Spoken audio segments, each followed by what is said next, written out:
અમેરિકામાં ફરી helicopter crash, ઉડતું સીધું હડસન નદીમાં સમાયું, પાયલટ સહિત 6ના મોત।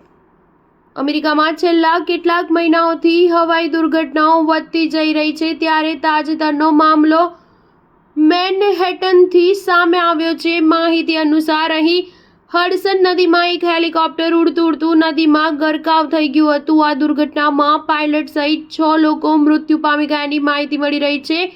આ દુર્ઘટના લોઅર મેનહટન અને જર્સી સિટી વચ્ચે સર્જાઈ હતી। ઘટનાની માહિતી મળતા જ મોટા પાયે ઇમરજન્સી રિસ્પોન્સ ટીમનો કાફલો ધસી આવ્યો અને બચાવ કામગીરીના પ્રયાસો હાથ ધરવામાં આવ્યા હતા। ન્યૂયોર્કના મેયર એરિક એડમ્સે જણાવ્યું કે એક પર્યટક હેલિકોપ્ટર હડસન નદીમાં તૂટી પડ્યું હતું। આ હેલિકોપ્ટરમાં 3 બાળકો સહિત 6 લોકો સવાર હતા, જેમના મોત નીપજ્યા છે।